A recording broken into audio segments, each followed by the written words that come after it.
Hello guys आज के हमारे যাই সুথাল আর কোথা ড্যাম কোথাকার ড্যাম ঝিলিমিলি ড্যাম যাচ্ছি। তো বেরোবো এখন কটা বাজে 10টা 10:30 বাজে। আমরা এখন ইনপুরে এসেছিলাম খাওয়া দাওয়া করে টিফিন করে তখন পেট্রোল পাম্পে তেল ঢোকাবো এবার। তো এখানে আমরা দাঁড়িয়েছিলাম, এসছি মাত্র কত কিলোমিটার এসছি, মাত্র 13 কিলোমিটার চলে এসছি।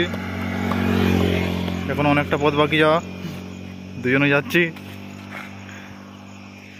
এখন যাচ্ছে আমরা কোন রোডে, খাতড়া রোডে না, এখন যাচ্ছে খাতড়া রোডে,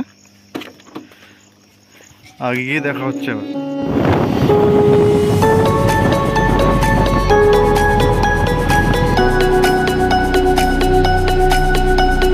আমরা এখন যাচ্ছি হাতিরামপুরের রোডে। কেউ যদি এই রোডে এসেছো, এত বাম্পার রোডটা, হাতে রোডে বাম্পার আছে, বাপরে বাপ। কেউ যদি এসেছো তাহলে বুঝতে পারবে হাতে রোডে বাম্পার ভাবা যায়। সাথে একটা বাম্পার আছে এখানে, হ্যাঁ গুনে দেখেছি, মাথা খারাপ হয়ে যাবে চালাচ্ছে, দেখ না তুই।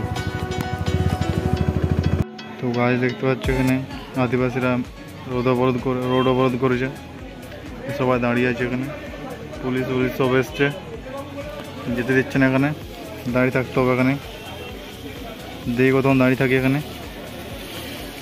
তো আমরা সাইড দিয়ে বেরিয়ে গেছি, গাড়ি ঠেলে দিলে স্টার্ট করতে দিচ্ছিল না, তো সাইড দিয়ে একটু ফাঁকা জায়গা পেয়েছি, বেরিয়ে গেছি। তো জার্নি কন্টিনিউ।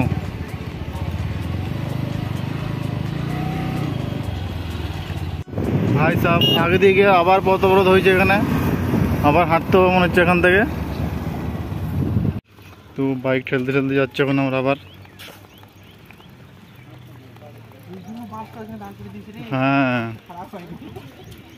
সব বাসগুলো দাঁড়িয়েছিল ওখানে, দেখলি না?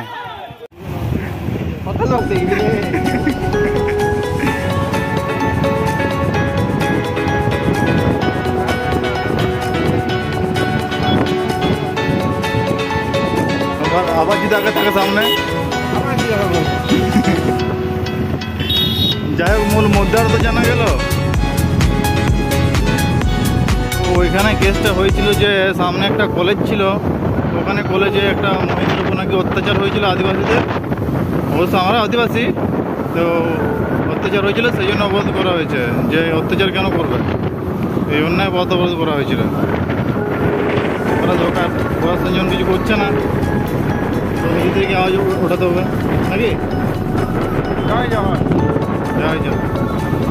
তো হ্যালো গাইজ, আমাদের চালান কেটে গেছে কত টাকাতে, 128 টাকার। ওই ধর হেলমেট হাতে ধরেছিলাম কিন্তু পরিনি, সেই জন্য একটু ওই জন্য খুললাম, চালান কেটে গেল 128 টাকা, কেস খেয়ে গেলাম। গাইজ আমাদের চালান কেটেছিল, লোকটা বললো, পুলিশওয়ালাটা বললো যে 128 টাকা চালান করবো, কিন্তু কেটে দিয়েছে 500 টাকা চালান কেটে দিয়েছে। মিথ্যা কথা বললো, রানীবাঁধ কোথাকার থানা জানো, রানীবাঁধ থানা পুলিশ মিথ্যা কথা বললো আমাদেরকে, বললো 128 টাকা চালান, কেটেছে 500 টাকা। তো এইখানটাতে বড় গাছটা, এখানটাতে ঘুরে যেতে হবে, দিয়ে সোজা এই গ্রামটা পেরিয়ে একটা কলেজ পড়বে, সোজা কলেজ পেরিয়ে পরে সামনে লেখা থাকবে তালডাঙ্গা ড্যাম বলে একটা সাইনবোর্ড থাকবে। তো ওখানে গিয়ে পরে বাঁ দিকে দিয়ে জঙ্গলে সোজা গেলে পৌঁছে যাবে তালডাঙ্গা ড্যামে। জল যায় মনে হচ্ছে।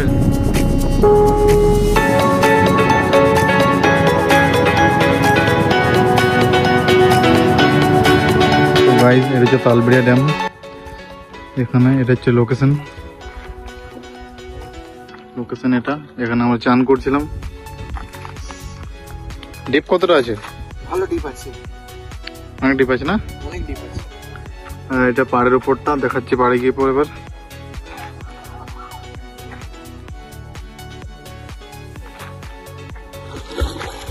তো গাইস এটা হচ্ছে উপরের প্লেস।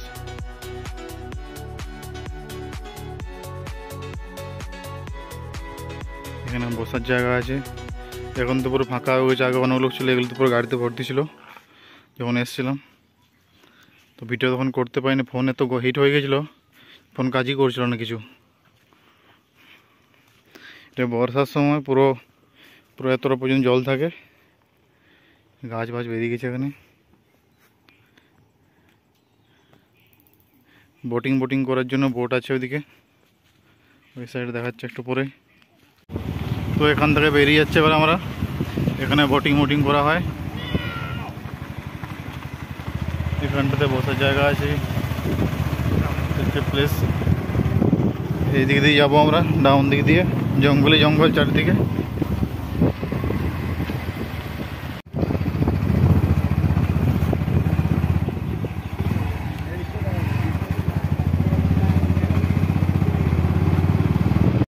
তো এই থেকে ঝিলমিলি ড্যাম থেকে আসার পথে ডান সাইডে পড়বে সুথান, এখান থেকে 6 কিলোমিটার।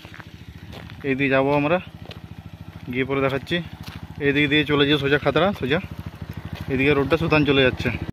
তো এখন আমরা যাচ্ছি শালবনের মধ্যে দিয়ে। এটা দিনের বেলা আসা ঠিক আছে, রাতের বেলা একটু রিস্কি হয়ে যাবে।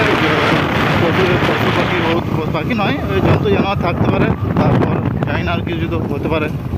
কিন্তু ওই রাতের বেলা এটা রেঞ্জের জায়গা, যদি কেউ আসতে চাও দিনের বেলা চলে আসবে, সন্ধ্যা হওয়ার আগে ব্যাক করে যাবে। মানে স্টে করার মতো কোনো জায়গা নেই এখানে। আর উঁচু রোড পুরো, দেখতেই পাচ্ছ কত উঁচু। তো এইখান থেকে এখানে সাইনবোর্ডটা দেখতে পাবে, এখানে সুথান ইকো পার্ক। এইদিকে বাঁদিকে ঘুরে যাবে, দিয়ে সোজা চলে যাবে এই রোডটা ধরে। হ্যালো গাইজ, তো আমরা এখানে সুথানে পৌঁছে গেছি। তো এখানে দেখার মতো পার্ক বলতে কিছুই নেই, এই কোটাই আছে। তার মধ্যে এখানে তার লাগানো আছে, কারেন্ট দেওয়া আছে। এটাতে কারেন্ট দেওয়া আছে মনে হচ্ছে এটাতে। কি এখানে ছোট একটা পুকুরের মতো আছে। এটা উপরে রোড ট্রিপের জন্য ঠিক আছে, দেখার মতো উপরে সেরকম কিছু নেই। রোড ট্রিপ যদি করতে চাও, রোড সে রোড একদম নতুন এক্সপিরিয়েন্স হবে। রোডে জঙ্গলের মধ্য দিয়ে উঁচু নিচু রাস্তা,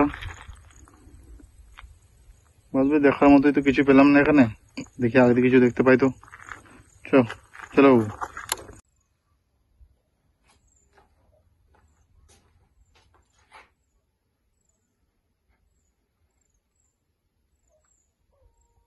তো এখানে খাতড়াতে দাঁড়িয়েছে খাওয়ার জন্য, বিরিয়ানি অর্ডার দেওয়া হয়েছে। গরমে অবস্থা, এখন এসি চালাচ্ছে।